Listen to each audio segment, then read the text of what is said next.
اعوذ بالله من الشیطان الرجیم بسم الله الرحمن الرحیم د جګری ټي وي ګرانو خلکو کتونکو السلام علیکم. زم تاسو قربا جنت ګل عادل د خپل مرګرو نادر خان لالا او د اوقاب نیازي سره تاسو په خدمت کې یو ځل بیا د یو نوې ملما سره تاسو په درانه خدمت کې حاضر یو. ګرانو خلکو کتونکو څنګه چې تاسو پته را چې منګه په مختلفو وختونو کې مختلفو شاعرانو لا مختلفو پوهانو لا مختلفو څېړنکارانو له زو دا غوینه مرکه کو دا غوي سره خبرې کو دا غوي د ژوند متعلق خبرې کو د ادب متعلق خبرې کو د کړهوړو متعلق خبرې کو اغوی نه منګه د اغوی د ادبي خدماتو تپوسونه کو د ادب تپوسونه کو. ګرانو حقوقتونکو دا وخت تاسو موږ سره په شیشه باندې ګورئ چې دا وخت کې موږ راغلیو د مفتی ګل شاهزیب خوله. مفتی صاحب لا الله رب العزت ډیره زیاته پوهه ورکړې ده د ادب سره سره علم باندې ډیر زیات عبور لري. علمی خبرې به تپوس ته کو هغه اړخونه به تپوس کو چې په اسلام کې د شاعری مقام څه دی، په اسلام چې د شاعری ته په کم نظر باندې ګوري، په دغه خبرو باندې وسرم خبرې کو. خو اول برازو مفتی صاحب نه داغوی نه با داغوی پیجنګلو اخلو، داغې نه پس په داغوی سره سلګ ډېرې خبرې کو او داغې نه پس په بیا د مفتی صاحب نه داغوی کلامونه هم اورو. اوس راځو د مفتی ګل شاهزیب صاحب طرف ته. مفتی صاحب په خپل پروګرام کې تاسو ته هرکلی وایي. السلام علیکم ورحمت الله وبرکاته. جنت ګل عادل صاحب، عقاب نیازي صاحب او نادر خان لالا، تاسو ډیره مننه او تاسو مهرباني چې تاسو زمنګ دی کوډلې ته ملنګ خانه ته تشریف راوړو، نو موږ تاسو ډیر شکریا ادا کوو جی. ډیره مننه جی. مفتی صاحب زمنګ ډیر کتون کې چې دی اغوی دا خبره کوي چې یاره په اسلام کې د شاعری مقام څه دی، اسلام چې د اسلامی علوم شاعری ته په کم نظر باندې ګوري. منګ اول تاسو نه صرف دا تپوس کو ځکه چې زمنګ ډیر کتون کې زمنګ ډیر ادب سره تعلق لرونکي مرګري به دا سوچ کوي دا غوي په ذهن کې خبره دا چې یاره دا شاعری چې دا په اسلام کې دا روا ده، په اسلام کې دا روا نه ده. زه غواړم چې تاسو د هغه خلکو دپاره کم خلک چې په ذهن کې دغه سوال لري تاسو د هغوی د ذهن جواب ورکولو تاسو یو مهرباني وکړئ موږ ته په اسلامي نقطه نظر باندې دا خبره وکړئ چې آیا دا اسلام زمونږ مذهب د شاعری ته په کم نظر باندې ګوري. نو په دې را سره لږه تفصیلي خبرې وکړئ چې زمونږ د ناظرین تیم پیدا واخلي او موږ هم ته پیدا واخلو. عادل صاحب داسې چل چې شاعری خو یو سمندر کوزه کې بندول دي، نو بیا چې سمندر کوزه کې بندې او یو جامع کلام ذکر کې نو هغه کته په اسلامی توګه جمع کې او کنا اسلام خلاف جمع کې دوه حیثیت لري. نو دیو جنا اسلام کې د شاعرم دوه حیثیت دي، یو داسې و لکه حسان بن ثابت رضی الله تعالی عنہ، نو داغه شاعری داسې و چې امام الانبیاء نبی کریم صلی الله علیه وسلم په خپل ابو تصادر مبارک کې خودو او کله به ورته ویل چې جبرئیل سره ملګری دی. او دویم قسم شاعری داسې و چې اغي د اسلام خلاف وغیدل، نو الله پاک داغي مبارک او فرمایل چې والشعراء يتبعهم الغاوون، بس د دې شاعرانو شیطانان تابعدار دي. دا تقسیم چې څنګه قران کریم کړی دی نو دا د اسلام تقسیم دی، دا به جاری صحیح. خو شاعری او کلام دی نو دا یو خبرې دي د دې خخ دی او بد دی. بس اسلام څنګه خبرو کې خ هغه تخوي او بد تبد وای، نو د شعر ته هم په نظر ګوري. او نبی علیہ السلام فرمایي چې لکه بعض شعر هغه د حکمت نه ډک وي. نو نبی علیہ الصلوۃ والسلام په خپل یو کس سره ناشته په سفر کې او صحابي هغه ته یو شعر ذکر کړ، نبی علیہ السلام بل راته وایا، نو بل ورته ذکر کول، بل راته وایا، نو بل ورته ذکر کړ. 100 شعر نبی علیہ الصلوۃ والسلام په سورلې د فاسه د یو شاعر نه واوریدل. ماشاءالله. مفتی صاحب په قرآن شریف کې هم یو آیات نازل دی سوره شعراء چې وته وي، پاغي باندې لګ دغه رڼا واچوي چې دا سوره شعراء څنګه نازل شوی دی، دا د کوم شاعرانو متعلق نازل شوی دی او دا په کم تناظر کې نازل شوی دی. حضرت صاحب څنګه چې مخکې ما خبره ذکر کړه چې شاعران دوه قسم دي. دا صورت چې نازل شوی دی هم بده بنیاد باندې چې لاول کم شاعرانو هغه د نبی علیہ الصلوۃ والسلام چې مخالفت او مقابله ته راوتیو او هغه به داسې اشعار وی چې پاګه د پیغمبر بیزتی کول غوښتل، نو نبی علیہ الصلوۃ والسلام په هغه باندې خفه کېده. حسان بن ثابت رضی الله فرمایل د الله پیغمبره زه به دوی له داسې جواب ورکم او د دې چې کم اعتراضونه کړي دا غینه به داسې پاک کم لکه سلی چې د وړونو وختره کاږي او صفائی سره وزي. حسان ابن ثابت رضی الله تعالی عنہ کېناست او دا غي مقابله وکړه او وی فرمایل چې تشیرونه وای نو جبرئیل السلام هم ستاسو ملګرتیا کوي. ماشاءالله. مفتی صاحب چونکې ما تاسو ته مخکې وویل چې منګه په ذهن کې هم څه سوالونه راوړي دي زمونږ د لیکوالانو ملګرو په ذهن کې هم څه سوالونه دي یو لفظ منګه کې تلاميذ الرحمن باندې منګ لک پوهه کوي چې دغه په کم تناظر کې دا دغه ویل شي هر چې تلاميذ الرحمن ولا خبره ده زما چې خپل ذاتی څومره ژوندۍ قرآن حدیث ته تیر شوی ده نو لا په نظر باندې په قرآن یا حدیث کې دا خبره نه راغلي د تلاميذ الرحمن قرآن کې سره شته نه او حدیث چون کې په لکونو دي نو کې دی شي خو ماته نه معلوم خو زما مخ ته چرته دا الفاظ نه دی راغلي بیا که شي هم تلاميذ الرحمن نو هغه نه به هغه ډله مرادي چې هغه د اسلام د حدود دن شاعری کوي او هغه کې باندې اسلام ته تقویت او ترقی ملوي مفتی صاحب څومره پورې چې زمونږ ذهن رسی څومره پورې چې زمونږ دغه رسی کچره دا شاعری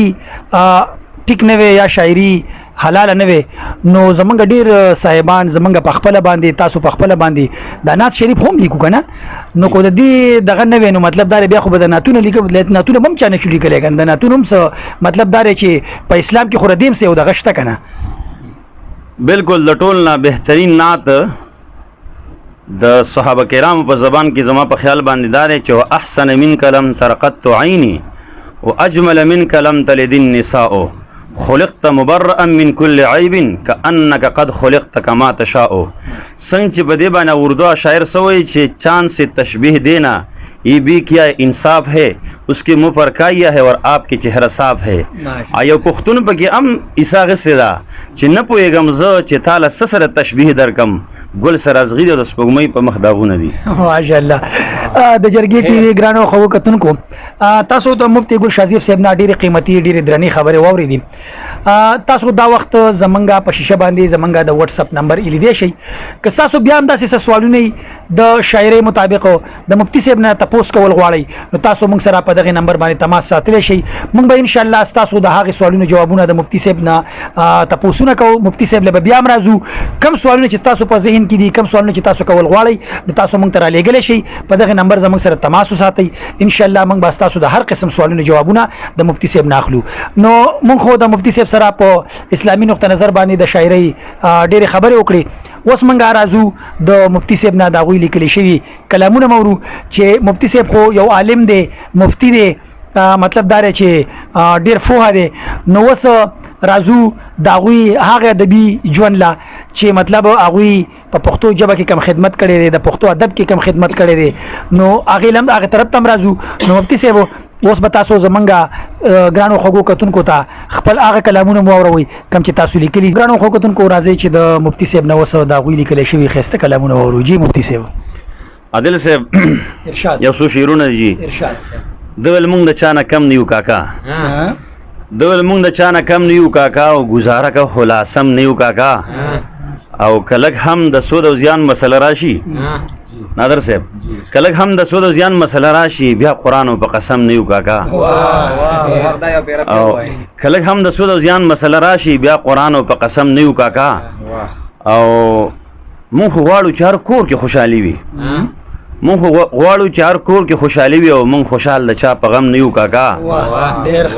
او ټیک ته مونږ هم د هغې په شان بدنام یو عادل صاحب ټیک ته مونږ هم د هغې په شان بدنام یو خو ګوره مونږ د هغې چم نه یو کاکا ډېره مهرباني ټیک ته مونږ هم د هغې په شان بدنام یو خو ګوره مونږ د هغې چم نه یو کاکا نو قاسمی ته ویل پټۍ د وصال ښه کړو مونږ ښه شوي ستا په دم نه یو کاکا ډېر مزیدار مفتی صاحب یو غزل لا سره بل هم شریک کوي ډېر خوند یې وکړو ډېر مزیدار یو غزل لا سره بل هم شریک کوي جی وای ډېر په ناز ناز قدمونه ږدي څوک دی ډېر په ناز ناز قدمونه ږدي څوک دی او خپو د لاندې اسمانونه ږدي څوک دی مهرباني جی ډېر په ناز ناز قدمونه ږدي څوک دی خپو د لاندې اسمانونه ږدي څوک دی دا څلورې مقربې فرشتې هم دا څلورې مقربې فرشتې هم به دې در کې سلامونه ږدي څوک دی مهرباني جی وایي ګناهګار امت هم په تمه ناست دی ګناهګار امت هم په تمه ناست دی ورله څوک سفارشونه ږدي څوک دی په پرواز کې فرشتو نه وړاندې لاړو په پرواز کې پرشتو نه وړاندې لاړو د الله سره معراجونه ږدي څوک دی ډېر ښه دا بیا ووایه ډېر ښه جي په پرواز کې پرشتو نه وړاندې لاړو د الله سره معراجونه ږدي څوک دی او کدا نه وې دا دنیا بم پیدا نه وه کدا نه وې دا دنیا بم پیدا نه وه دې دنیا له بنیادونه ږدي څوک دی او نادر صاحب وایي عرش او فرش مرتبې ته حیرانېږي عرش او فرش مرتبې ته حیرانېږي چې خبرې کوي ګلونه ږدي څوک دی او جهالت او بل د ظلم سیلاب جوړ دی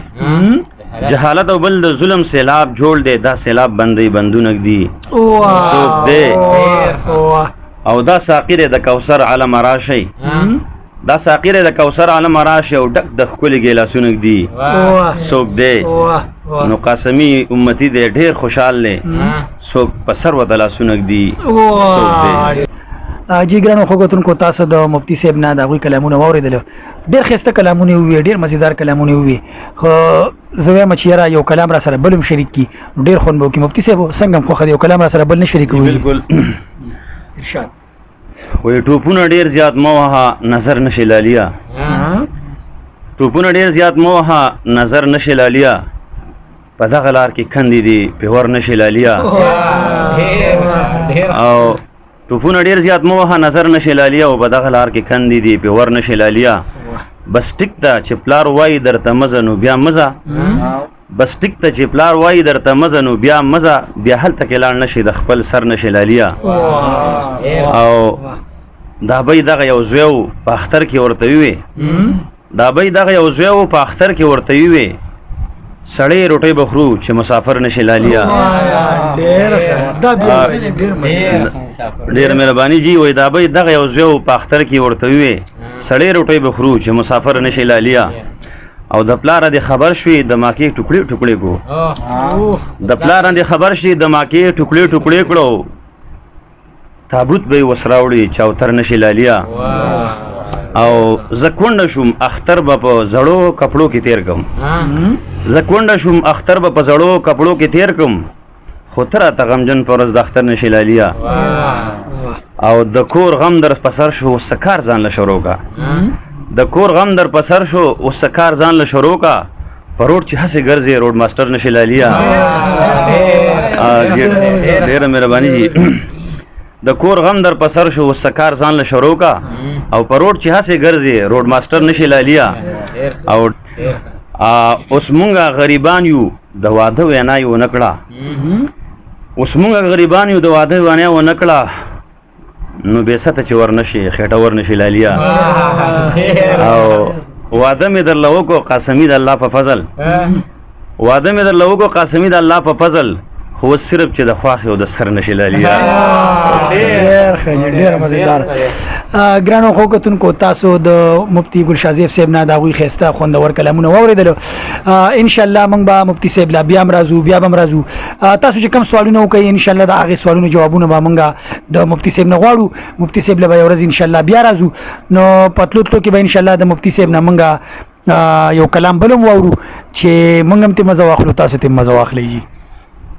عادل سے مهرباني جي وایي دلته پریشانی اوسي سکون ته کډه وړې ده دلته پریشانی اوسي سکون ته کډه وړې ده دلته لیلا نشته دی مجنون ته کډه وړې ده او دلته چې په مال او په دولت تکبر کوو دلته چې په مال او په دولت تکبر کوو زمکه لاندې کړي د قارون ته کډه وړې ده او دلته چې په مال او په دولت تکبر کوو زمکه لاندې کړي د قارون ته کډه وړې ده دلته خو غریب نسی مالدار پکې آزاد ګرځي دلته خو غریب نسی مالدار پکې آزاد ګرځي او دلته کې قانون نشتا قانون ته کډه وړې ده ډېر ښه مهرباني یو دلته کې قتلونه دي ظلمونه دي مرګونه دي دلته کې قتلونه دي ظلمونه دي او مرګونه دي دلته کې ژوندون نشتا ژوندون ته کډه وړې ده